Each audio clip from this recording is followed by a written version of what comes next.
Amalkan satu surah ini saja. Ini rahasia.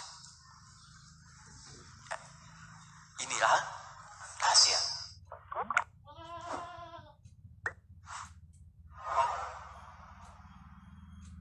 Maka saya ingin sempurnakan dulu dengan satu kalimat.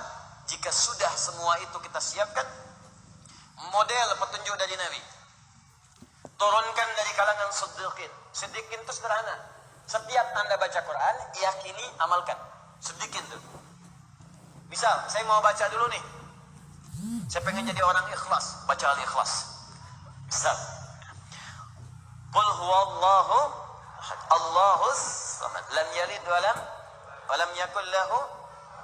Lihat terjemahannya, lihat keterangannya, yakini itu, jangan ragu. Dan praktekkan dalam hidup. Qul huwallahu ahad, katakan hanya Allah yang esa. Sudah, berarti jangan katakan yang lain-lain. Komit dengan tauhid itu. Komit dengan keislaman kita. Jaga betul dengan baik. Allahus samad, Allah tempat bergantung. Serahkan semua urusan kepada Allah. Ada masalah, minta sama Allah, berdoa. Sakit, berdoa sama Allah. Punya persoalan, gantungkan diri kepada Allah. Ikhtiar. Itu ketika kita amalkan seperti itu, baru begitu saja, itu langsung turun sebuah keterangan dari Nabi SAW. Jika Anda mampu mengamalkan satu surah ini saja, ini rahasia. Ya. Inilah rahasia. Ada seorang sahabat, hadisnya sahih, dikutip kemudian oleh Sayyid Qutb dalam kitabnya Al-Aqaidah Al-Islamiyah. Syekh Muhammad Nasruddin Al-Albani pun mensahihkan hadis ini. Ketika Nabi selesai kemudian menunaikan salat, terdengar seseorang berdoa. Perhatikan doanya. Doanya menggunakan pembuka surat Al-Ikhlas.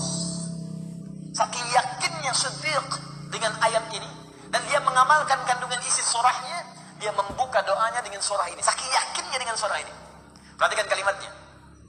Allahumma ushhidu bi annaka antal ahadus samad, alladzi lam yalid wa lam yulad wa lam yakul lahu kufuwan ahad.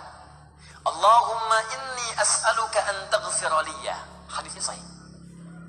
Kata orang ini, ya Allah, saya menyaksikan, meyakini ya Allah, bahwa hanya Engkau satu-satunya Tuhan yang layak dipertuhankan dan disembah.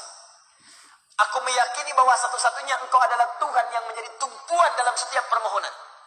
Engkau tidak beranak dan tidak diperanakan, dan tidak ada sekutu bagimu.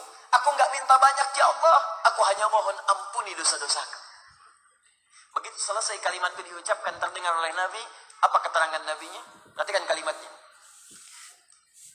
At-tadri bimadza du'i? Ya fulan, tahu enggak Anda itu baru mengucapkan kalimat apa tadi? Apakah engkau paham? Engkau baru mengucapkan kalimat apa tadi dalam berdoa? Kata orang ini, wallahu wa rasuluhu a'lam. Ya Rasul, saya enggak paham apa yang dimaksudkan kecuali Allah dan Rasul yang lebih mengetahui. Ini adab. Adab, walaupun gini, kalau Anda sedang mengerjakan sesuatu dan Anda paham dengan itu, kalau ada orang lebih pintar daripada kita, ustadz, ulama, apalagi nabi, nanya pada kita, maka adabnya bilang aja nggak tahu. Karena boleh jadi mereka memiliki hikmah yang belum sampai kita kepadanya. Kalau kita jawab, saya tahu ya Rasul, nggak akan nyampe kalimat nanti. Ya. Jadi kalau Anda sedang mengerjakan sesuatu, zikir misalnya, la ilaha illa anta subhanaka inni kuntu minadh dhalimin. Tanya ustaz, datang ustaz. Masya Allah Pak, zikirnya bagus banget. Tahu nggak maksudnya? Tahu, lewat tuh ustaz dulu. Bilang aja, belum ustaz, Allah Rasulullah alam. Oh begitu, kalau belum kenapa dibaca? Ya, saya pernah dengar saja, maka diterangkan. Begini maksudnya Pak, begini, Anda dapat ilmu baru. Makanya sahabat seringkali kalau ditanya Rasulullah, bilangnya Allah Rasulullah alam. Allah Rasulullah alam. Supaya dapat ilmu baru. Itu diantara rumus di ilmu hadis. Ini kadang-kadang orang kita sekarang sahabat bukan, tabiin bukan, banyak tahu semua. Bahkan saat ditanya buka Google dulu, ya udah ngapain ada ustaz. Allah wa Rasulullah alam. Maka apa jawab Nabi? Laqad da'uta bi asma'illahil a'zam. Diriwayat lain bismillahil a'zam. Idza du'iya biha ajab wa idza su'ila biha a'ta. Tahukah Anda? Kata Nabi, Anda baru saja berdoa dengan menyebutkan dengan yakin semua sifat-sifat Allah yang maha tinggi. Nama-nama Allah yang tertinggi. Nama Allah yang tertinggi nama tauhidnya, Al-Ahad, nama tertinggi. Karena dengan itulah nama ini Allah ditakdiskan, dikuduskan.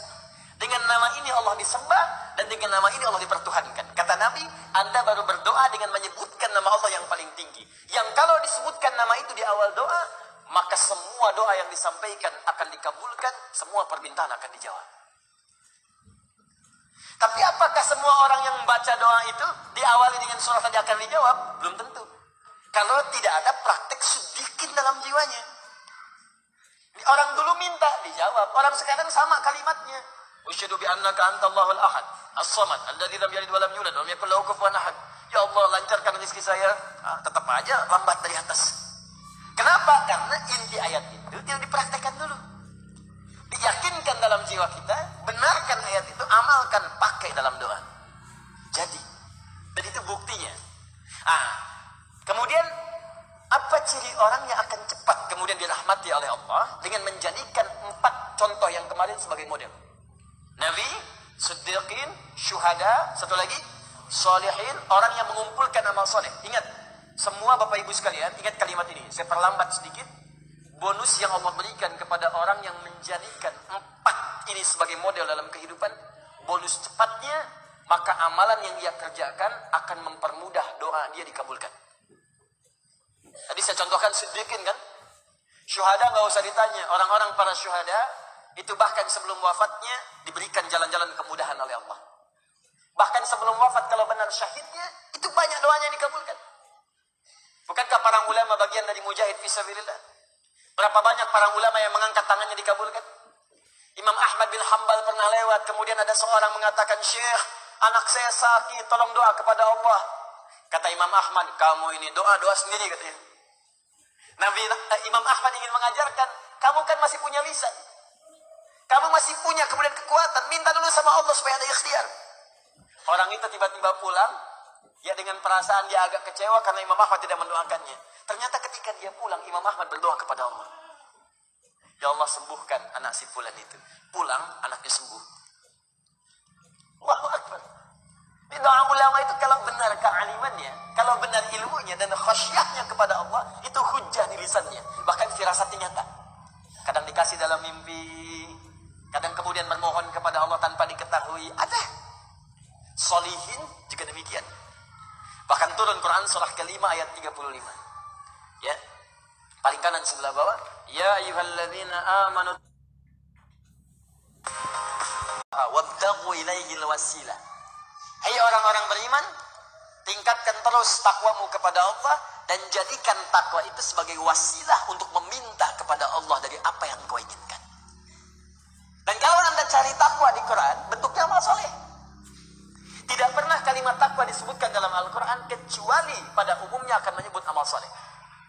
Contoh, kalimat takwa pertama langsung disebutkan orangnya di Al-Baqarah ayat 2. Dzalikal kitabu la hudal lil. Siapa muttaqin orang takwa di sini? Sebutkan ayat 3 dan 4-nya. Alladzina yu'minuna bil ghaib wa yuqimunas. Lihat sini. Iman dulu. Iman baru kemudian salat. Masih ingat di pertemuan lalu, sebuah amal menjadi soleh kalau didahului oleh apa? Iman. Di iman itu nggak akan dipisahkan dengan amal soleh. Ada iman, maka amal berubah jadi soleh. Dalilnya Quran surah ke-103. Wal 'asr innal insana lafi illa alladzina amanu iman wa amilus soleh. Amal soleh. Apa wujudnya amal soleh itu? Jadi rumus cepatnya begini. Iman akan melahirkan sebuah amal yang dengan sifat iman ini menjadi soleh. Kalau iman dipadukan dengan amal soleh, maka akan berubah menjadi takwa namanya. Karena itu ketika Allah menyebutkan kalimat takwa dalam Al-Quran, baik dengan kata benda, ya, naun, muttaqin, muttaqun, atau kata kerja, verb, fi'il, tattaqun, yattaqun, ittaqau, pasti setelahnya akan bertemu dengan iman dan amal soleh. Dzalikal kitabu la hudalil. Siapa muttaqin orang takwa di sini? Alladzina yu'minuna bil ghaib wa iman lis salat. Wa mimma razaqnahum infaq. dan seterusnya. Al-Baqarah 183. Ya ayyuhalladzina amanu kutiba alaikumus iman. Ya ayyuhalladzina amanu kutiba alaikumus syiyam, puasa. Kama kutiba alal ladzina min la'allakum taqwa. Jelas? Maka ketika lihat rumusannya, lihat formulanya. Ini agak jarang dibahas ya. Perhatikan formulanya. Kata Allah di Quran surah ke-5 ayat ke-35. Ya ayyuhalladzina amanu. Hai orang-orang yang telah beriman. Alhamdulillah modal ini ada. Masih beriman? Alhamdulillah. Berarti modalnya sudah ada kan? Nih, yang dipanggil ini. Hai orang-orang yang telah beriman. Yang belum beriman tidak haid. Ittaqullah. Tingkatkan takwamu kepada Allah. Yang diminta ini. Perhatikan rumusnya. Hai orang-orang yang telah beriman. Tingkatkan takwamu kepada Allah. Wabtaghu ilaihil wasilah. Dan carilah dengan peningkatan takwa ini wasilah untuk mengabulkan doa-doa yang kita mohonkan. Jadi kalau kita ingin cepat dikabulkan doanya, dituntaskan persoalan hidupnya, maka kata Allah rumusnya tingkatkan apa? Takwa. Sekarang kita ingin tingkatkan takwa, apa rumusnya? Takwa itu formulanya iman plus.